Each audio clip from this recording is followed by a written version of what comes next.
Welcome to the Wizards of Ecom, your no-fluff playbook for online success. Each episode is fully packed with actionable tactics you can implement in your business right now. Take your life to a higher level and excel in your online success. It's time to work on you and your business. Let's do this. Hi everyone, welcome back to Wizards of Ecom. My name is Naomi and I'm going to be your host. Today we have the amazing Destaney Wishon on the show. Not only the amazing Destaney Wishon, but she's an amazing Amazon advertising thought leader. Destaney, welcome. Thank you so much. I'm really excited to be here. I'm very, very excited and super happy and grateful for your time. So the main reason I wanted to have you on the show, besides that you're, as I was saying, an Amazon advertising thought leader, you're also CEO and co-founder of Better AMS. And also you gave a presentation last year to our Wizards community, which was amazing. Something else that I read about you, please correct me if this is right or wrong, but you've been on 9,000 plus podcasts and events over the last years. Is that correct? I have no idea. If so, I think that would be like incredible, but I'm not actually 100% sure. That's pretty much all I've done for the last 2 years, though. Pandemic problems, I guess, but... Well, anyhow, for me, it's like amazing. And that's, wow, how cool is that, right? The reason I wanted to have you on the show is, besides the fact that you're amazing and anyone who I know has only good things to say about you, you also have the Better AMS YouTube channel, and you're sharing amazing tips and tricks and amazing knowledge there. And I just recently found your video about the 50 minutes optimization, the quick optimization video, and I found it amazing because you have this awesome gift of sharing super complex ideas in a very, very simple way and very straightforward way. So I would like to talk about that video specifically. And could you explain in a little more detail about the relationship between optimization, like bid optimization, and ACoS? Yeah, of course. So one thing I'll kind of start by saying is most people are managing full brands. So I only do ads, which makes it a little bit easier to go really deep in Amazon advertising. So I'm not trying to balance, supply chain, marketing, listing optimization, all of those things. So thank you so much for all of your kind words. But when you're only managing the ad piece of the business, I think it's a little bit easier to see a lot of data and to start understanding correlation in different aspects. And one of the biggest things I see kind of maybe mistakes being made or maybe misunderstandings is around bid optimization with Amazon advertising. And I think there's a lot of different philosophies out there, but if you can truly understand the correlation between your bid and your ACoS, then it makes it a lot easier to optimize your ads. And one thing I think you can really recommend doing is start diving into the data and kind of take a look at one keyword and understand the difference in a CPC and a bid. So your bid is how much you are willing to bid on a term, and your CPC is how much you're actually paying for that, your actual cost per click. So the first thing you need to understand is how those two things are different. For example, if you have a $1 bid and a 50-cent CPC, lowering your bid to 75 cents isn't going to do anything because you're only paying 50 cents. Mm-hmm. So what's the beautiful thing about Amazon ads is it's just an equation, A plus B equals C. It's not like Facebook ads where you have creative and you have copy that's going to change your conversion rate. It's much simpler with Amazon ads. So that's kind of the first thing I always recommend starting with is understanding your CPC and your bid and how those things, correlate. Yeah, that's amazing. Would you mind actually expanding on the idea that as you were saying 0.75 your CPC, and you from there on you have to go down. Something that I think most people are not understanding. I'm going to, especially when they're launching, let's say, they're going for $3 per bid, and they're like, okay, why I'm not showing up? What's happening to me? And it's a large amount for the bid actually. Yeah, that's something we actually see across the board on launches. So I have certain brands that just want to spend as much money as possible. And I'm talking we'll launch with a $49 bid.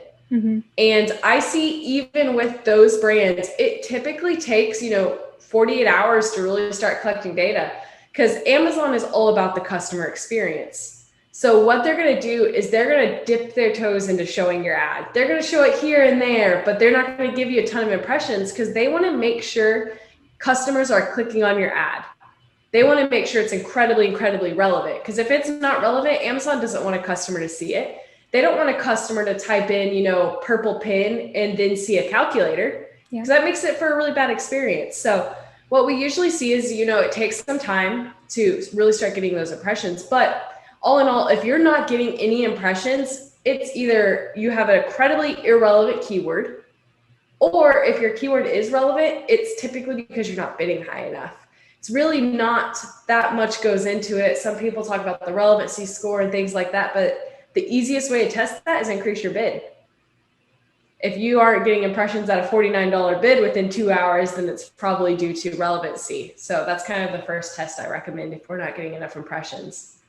Awesome. Amazing. Yeah, I totally agree with that.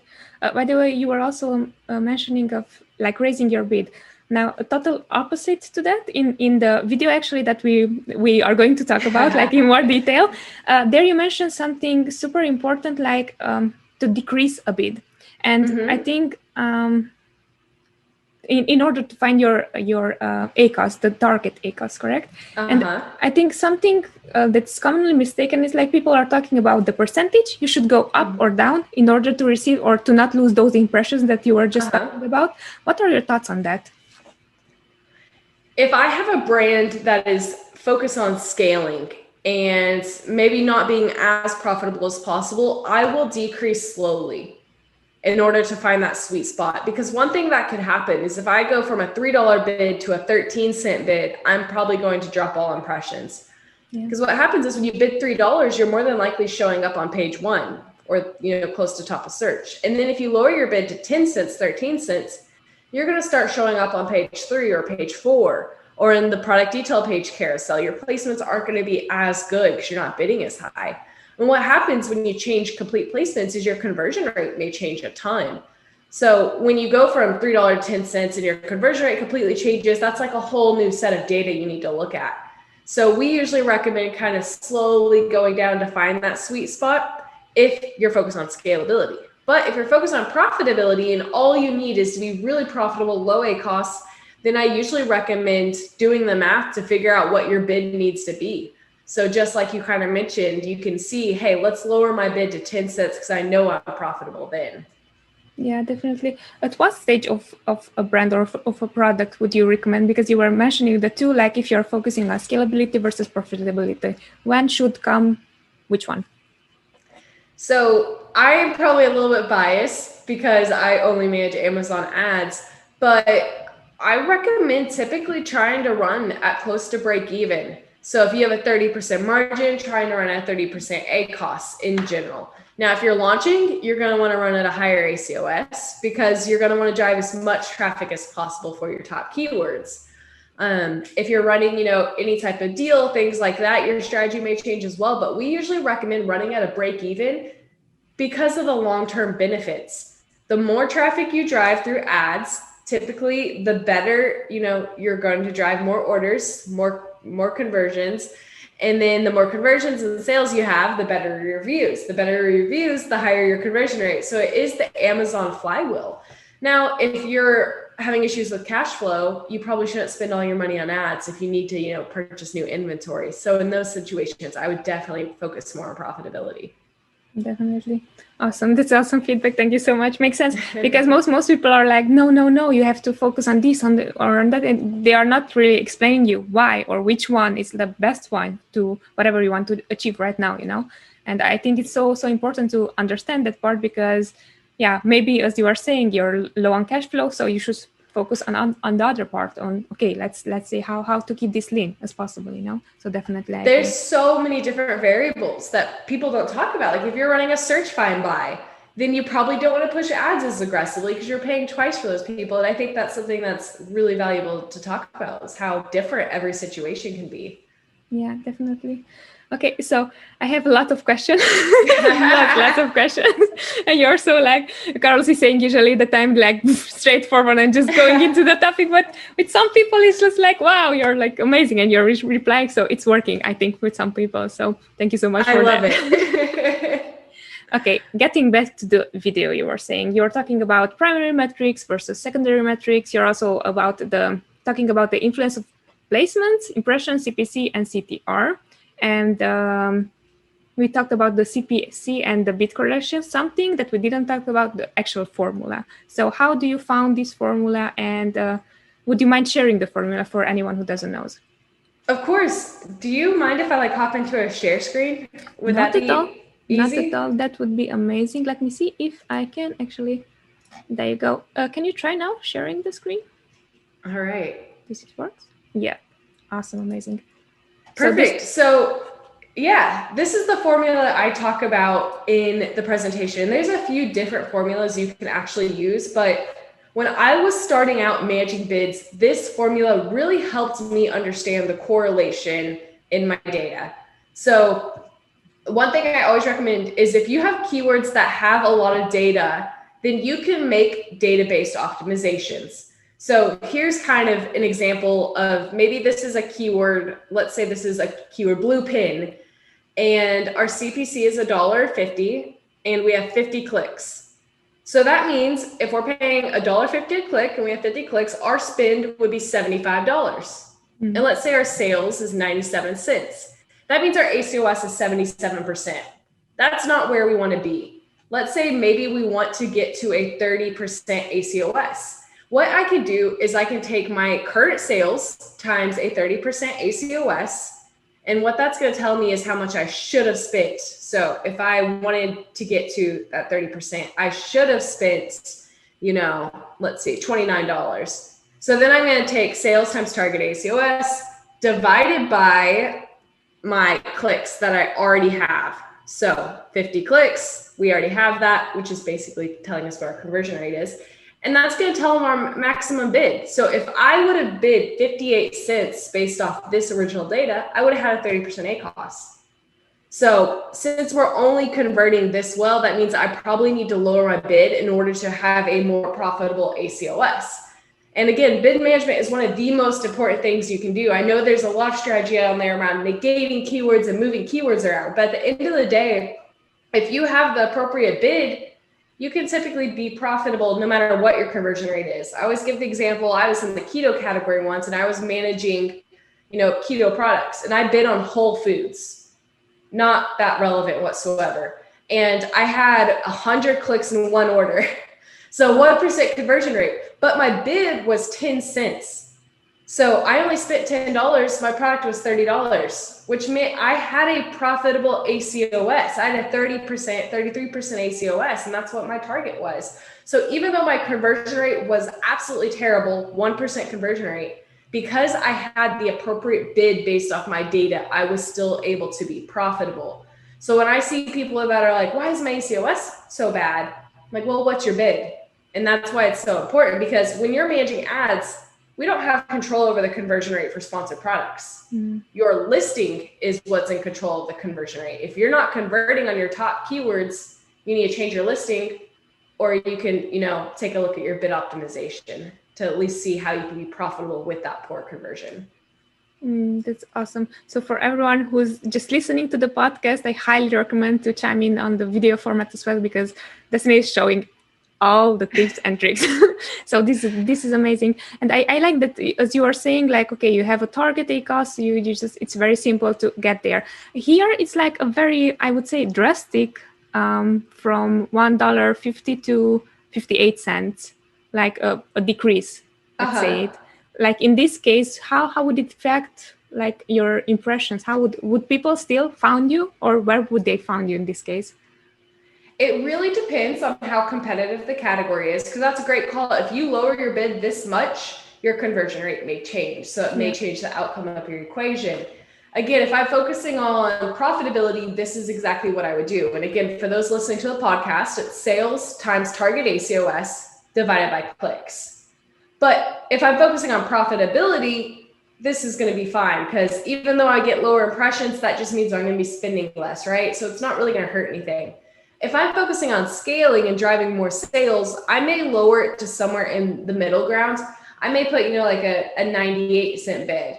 So that way I can see how I'm going to convert based off that new data. And if it just cuts off traffic, it cuts off traffic. That's going to stink, but I probably can't compete for some of those high traffic, expensive keywords. I need to do more long tail keyword research. Understood.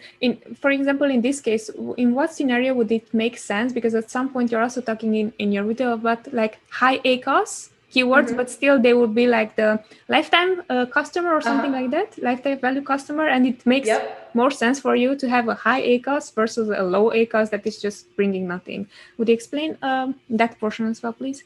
Yeah, that is a great question. So for example, let's say I'm bidding on protein. Protein is super expensive. It's absolutely insane. But I know it's my most important keyword.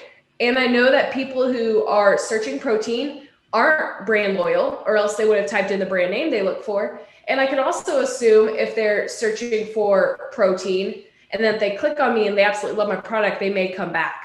So that's a keyword I know is probably extremely valuable. So what I would look at is how well I'm converting for that keyword.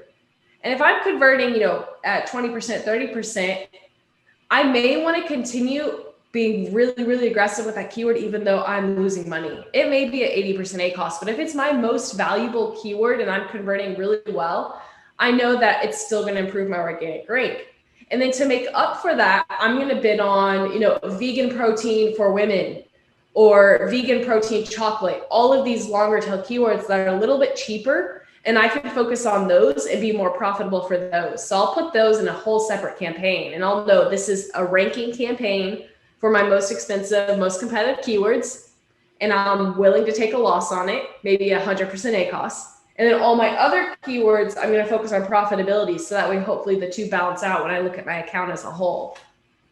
I think that's amazing. And I think this is super important because like the mistake that I made moons ago. So what happened is like, I was like, okay, I want to reduce my ACoS, right? And I was like, okay, this is the highest ACoS. Let's say, as you were saying, it was 100%. It was around 80% or so on, but let's say 100 because it's a fixed number, right?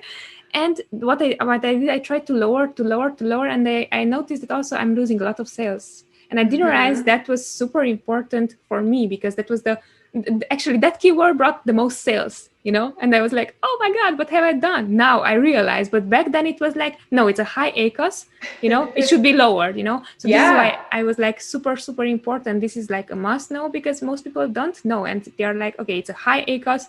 Don't even like show me that because I don't want to pay that much money, 100%. And something you mentioned again is some keywords are going to be more important. And I think what people don't realize is now that Amazon advertising is getting more competitive, CPCs are going to increase. So even if you are converting 50% on your top keyword, if that keyword cost you $10, you're probably going to take a loss if you have like a $20 product or something. So when you're competing against people who have that much money to play with, you need to pick and choose your battles. You may need to take a loss on those top keywords. And it's really easy to kind of figure out how expensive it is going to be to win top of search. And if it's really, really expensive, it doesn't matter how well you convert, you're going to have a poor ACoS. Because again, it's not some crazy black box or like some magical formula. You just need to understand your CPC and your conversion rates to figure out where you're willing to take that loss. Definitely. Something that just you brought up, something interesting. So what's happening, for example, in our niche, we're selling the pet niche, cats. And yes, this is why I was like cats. And I'm so excited. Me too.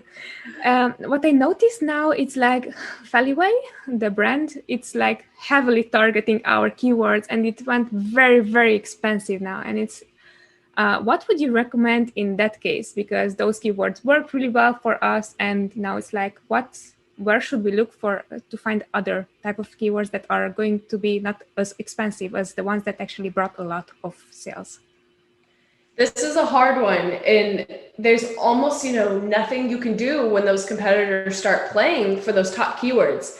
Because if you continue to bid on them, you're just potentially going to lose money. So one thing we'll look at doing is if they're paying to target us, that means they're getting all of our traffic and they're landing on their listings. So I'll make sure I have full coverage on their listings with sponsored product targeting, sponsored brand product targeting, and sponsored display product targeting. That way, any customer who's viewing their product still sees our products underneath. Now with that, sponsored product targeting is typically one of the cheapest of the options because there's more placements. but sponsored display typically gets a lot of traffic because it's directly below their buy box. So those are kind of a few things I'll do. It's like, yeah, I'm not going to compete for that initial traffic, but I'll still make sure we're getting exposure by targeting their listings in themselves. So that's kind of one thing we found to like help diversify that spend. We'll also look for areas of, hey, maybe they're not spending as much on sponsored brands. Maybe they don't have a video running, and then target those really, really aggressively. Yeah, definitely. There, would you recommend these like as defensive tactics rather than offensive ones? Like, okay, you don't have anything to do, like at least you defend your territory, or? Of course. So where we see that do really well is sponsored display. We will target all of our own ASINs with sponsored display. For example, if I have like catnip and a cat scratch pole, I will target those with each other. So that way anyone who views my scratch pole also sees my catnip directly below it. What that does is, one, it cross-sells my products, but it also protects that placement in a very defensive way. So that way my competitors aren't bidding on it as much. Yeah, definitely. That makes sense. I think something that we talked about the ACoS. I think the high ACoS keywords, how would you identify them? Would you, what would you do in order to see that this is the most profitable one? Would you go to the orders?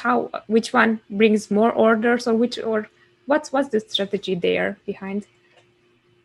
Yeah, so there's a few things I want to look at. I typically will pull the search term report to kind of make this analysis. And one, I'll look at what's the match type.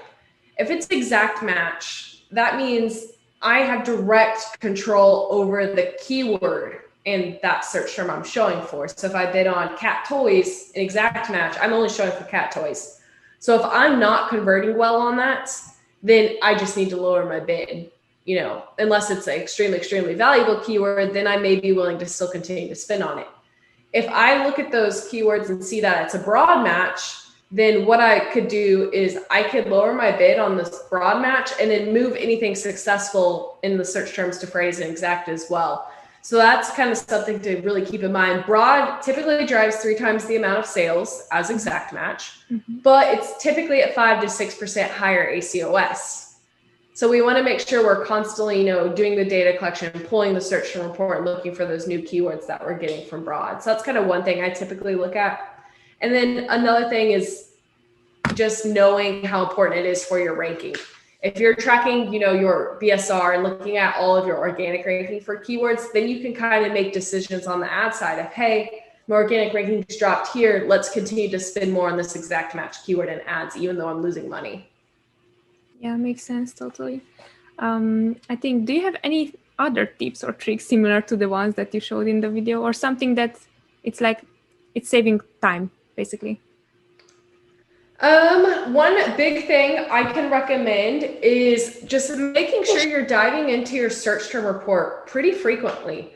So I think a lot of people will try to bid on the absolutely most expensive keyword. And they're going to be like, why is my ACoS so high? I'm like, it's just expensive. That's why, everyone's bidding $5. So you're not going to make it profitable unless you're converting at a 50%. And it could be hard to do that on any products are going to struggle to convert that well. So what I always recommend is looking at your long tail search terms, trying to figure out what's actually cheaper. What has, a 70-cent CPC instead of a $3 CPC. So again, if I look at cat toys and it's a $4 to $5 bid, I may look at cat toys for new kittens or bird cat toys with pink feathers, because those are going to be cheaper, and they're going to be cheaper because your competition may not bid on them. Everyone knows to bid on cat toy. That's the easiest keyword. Not everyone knows to do the research and really look for the long tail keywords that could potentially be quite a bit cheaper. So we always dive into like brand analytics. We'll use all of the tools to kind of see, but you can always run broad match and auto campaigns to help with that data collection as well. Yeah, definitely. I agree. I found so many like long tail keywords just from broad, and then I brought them to exact, Yes. Which actually brings up a next question. Like in some cases, there were like very few people founding, and it's a very long tail keyword, and you're just going to start a campaign for it. But sometimes it's like there's no return on it because like only very, very few amount of people are going to look for it. So did it happen in your case too? Or like, is that something like normal? We have seen that pretty frequently. But what we've seen is it adds up over time. And that's one of the reasons why I'm a really big believer in bid management. If I have a 10-cent bid, I may not get any impressions.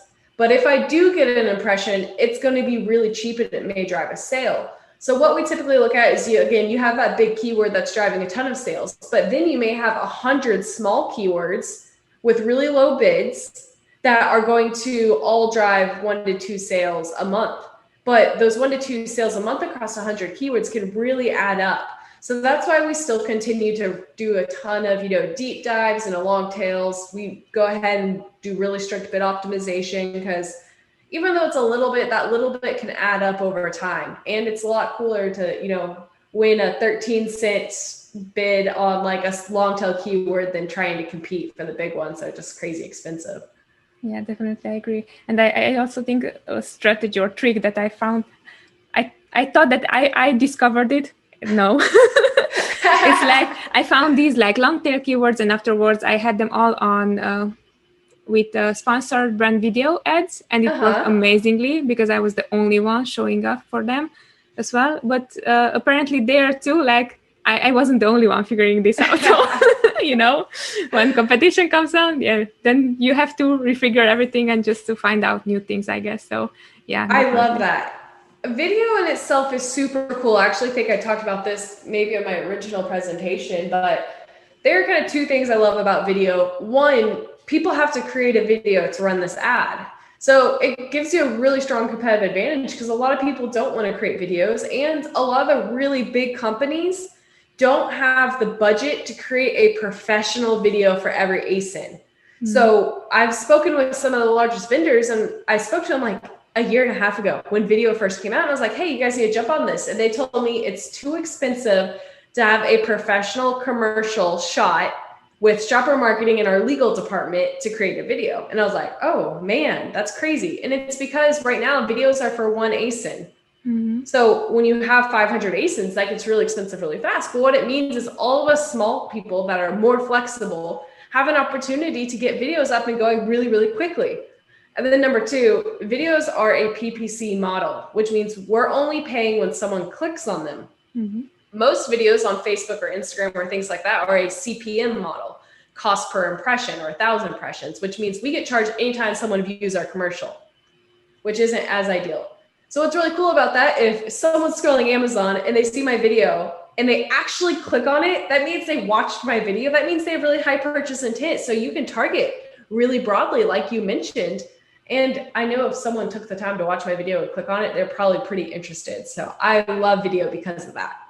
Yeah, me too. I love it. And as you were saying, it's like it gives you the advantage because most people are not using it. And it's like really like if it's you, it's a picture versus a video. And it's like it's very interactive as well. And it's like okay, if it has sense or humor or something, like it makes you click on it, it's definitely going to be the favorite choice, I believe, right? 100%. And it's huge. Like they're giving it so much inventory on page 1, which is really cool. And it's been rumored basically that when I say rumored, Amazon sends out these like quizzes for their partners in the advertising program. Like, hey, do you want this or this? Mm-hmm. So they're planning on rolling it out where you can drive a video to multiple ASINs. So like a regular sponsored brand ad driving to the store page, but with a video, which means if you have multiple cat products, you can just do a video with all your cat products. You don't have to make one per ASIN, which gets expensive fast. So I really hope that gets rolled out because I think that will help a ton of brands make video a little bit more scalable. Yeah, definitely. There, you just like remind me of something really cool. Like now what we are going to have, we're going to like do some adjustments to the product, and also the appearance would change as well. And we have a ton of video ads. So there, what would you suggest? Because it's under the same ASIN, but it's a different SKU. Would you replace only the video, or what would be your first go-to idea there? And it's a parent-child? They're under the same, or is it separate listings? No, it's going to be the same listing, but it's like a different SKU. So it's the same ASIN, but with 2 SKUs. If it's the same listing, I don't know if I would go through the hurdles of changing everything. Because at the end of the day, you're still driving traffic to that main listing. So one thing we'll kind of look at is like the click-through rate. of, hey, whatever has the highest click-through rate, let's continue to run because that's sending the most traffic to my listing. And then they'll see my other SKU. So that's typically what we look at there. That being said, if it's different in a searchable way, like I'm going to go back to protein real quick. If I have one protein listing that has chocolate and vanilla protein, if I'm targeting protein, I could just keep the same video running. But if I'm targeting chocolate protein, I probably want a video for my chocolate protein. And then if I'm targeting vanilla protein, I probably want a video for my vanilla protein. So that way my video is extremely similar to what keywords I'm targeting. But that's getting super, super granular, which is harder with videos. Yeah, I believe that so. And yeah, that makes sense. For example, in our case, it would be from a 10-pack, we're going to downgrade it to an 8-pack, you know? And I was thinking like, what are the things to not go inside and change everything, you know? Because it's I don't think I would. Yeah, because that's like such a small distinction that people probably aren't searching about pack size near as often. So the only value would be is if your 8-pack is a lower price point, it may have a higher click-through rate. So maybe you want to create a video for your lower price point because when customers see something's cheaper, they're like, oh, I want to click and look at that one. So it may improve your click-through rate slightly, but is it enough to pay for a new video? I don't know. Yeah, it would be like, yeah, that's a good thing to think about. You were talking about something important that I wanted to ask. I hate it when I forgot what I wanted to say. It's like, okay, video ads and display ads. I think it's going to come back to me. But are there any questions that I should have asked to this topic and I didn't? I think that's the next question. The one thing I would like to touch on, because it comes up very, very frequently, is negating keywords. So I know a lot of people that are kind of trained on the method of negating a poor performing keyword immediately. Like they'll be like, oh, it's 100% ACoS, I'm going to negate it. And I don't recommend that strategy because again, ACoS is not reflective to your performance. You could be converting really well, but only have a high ACoS because your bid's too high. So I always recommend looking at your bid before you go in and make crazy negatives all across the board. Because if you upload 100 negatives, you're just going to be cutting into your opportunity to drive a sale. So it may just drop your impressions and you may not get any traffic. So I always recommend, again, looking at your bids, making sure your bid is in a good place before you go and negate something like crazy. To make sure that I understand correctly, we're talking about negation in which scenario? For example, if it's like a broad campaign and their negation, or like in general negation? In general, for high ACoS, since kind of the initial topic was looking into my 15-minute optimization video. Okay. So for an example, let's say I have a keyword that has 10 clicks. I'm writing this down so I don't forget it. And it has one order. That's a pretty good conversion rate for ads. That's pretty much basics. But if I have a $2 bid, then that 10 clicks means I have $20 in spend. And if I have one order on a $30 product, that means I have $20 in spend and $30 in sales. Some people may be like, that's a terrible ACoS. That's 66%. I'm going to negate that keyword because my ACoS is bad. And that's really just going to hurt your performance. What you should have done is lowered your bid from $2 to $1, something like that, because you're converting well on that keyword. So why would you negate it? Instead, you need to optimize your bid. So I think that's kind of important because I think it's kind of an easy Band-Aid solution for people to be like, my ACoS is high, negate it, stop it, I don't want it showing. Yeah. But it really hurts your performance overall if you're cutting off the opportunity for a sale. So I think that's one important thing to touch on. Would you also have the same approach regarding like enable and pause campaigns as well? Would you rather like lower the ACoS? Lower the bid rather than pause the whole campaign? I typically focus on bid optimization first. Now, that being said, we have bid op software. So it's hard when you're an individual managing your own bids. If you really need to make decisions super, super quick, maybe you should pause because that's going to drastically make a difference. But if you're trying to scale on top of being profitable, I would look at bid management first. Got it. Awesome. Well, see, this is why it's a really good question. Anything that I haven't thought about, that's amazing. That's a really great tip because most people are not talking about that. And I think that most of the time you have to look where no one is talking about or no one is touching it, or it's like, no, that's wrong. But they're not explaining why is it wrong, It's like, no, you shouldn't, So to be super respectful of your time, before we wrap up, I have a few questions that usually I'm asking our guests. So the first one would be, what's the best $50 you recently spent on something that helped you become better at advertising? Ooh, better at advertising. Yeah. I recently, so we pay for a masterclass subscription, and I'm actually not sure how much it is, but I recently dove into a really good masterclass on advertising actually yesterday. And it's not really Amazon advertising. The advertising class was more on copywriting and understanding your audience. But that was really, really cool because I think Amazon's giving us more opportunity to do that. We have posts now, we have sponsored brands, headline ads, and store pages. So I'm hoping it helps me become a better advertiser because it was really cool on knowing your audience. Yeah, definitely. And we also hope so we can have you back on the show and share your knowledge, obviously. I would love that. Obviously, or it would be amazing. To follow up to that, it's what are the 3 favorite books that you read or had most impact on you? The probably most impactful is Dale Carnegie's book. I actually have it on my desk, How to Win Friends and Influence People. Yep. The number one most insightful lesson to me from that book was at the end of the day, all of us are doing business with humans. It doesn't matter if Amazon's the platform. It doesn't matter if we're consultants or agencies. It's all about building relationships. So learning some of the relationship building tips that were in that book were absolutely amazing for me. And I think it truly made me a better human on top of it, not only in business. Shoe Dog is another really cool one. I think that one's super cool because it's about Nike, and it's basically about what all of us in this industry are doing. Phil Knight flies to China with $500 to get his first orders and build relationships with manufacturers. So I absolutely love that book. And then other than that, I would probably say Power versus Force was a really exciting book on kind of quantum physics and psychology that I really enjoyed. Awesome. I haven't read the last one, so I'm just looking forward to read it and to learn some more. How can get people a hold of you, of your services, or whatever you have to offer?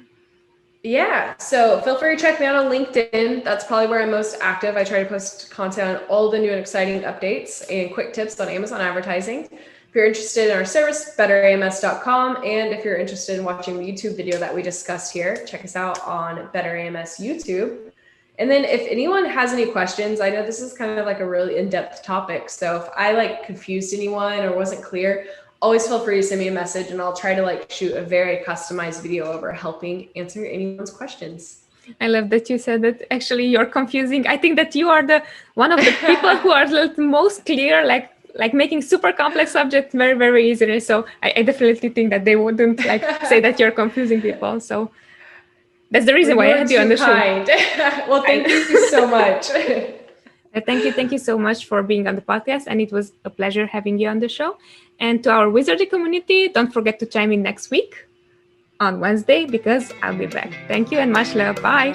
It was fun sharing this episode with you. If you found value in what you've heard, please show your love with a subscribe, rate, and review of the show. Until next time.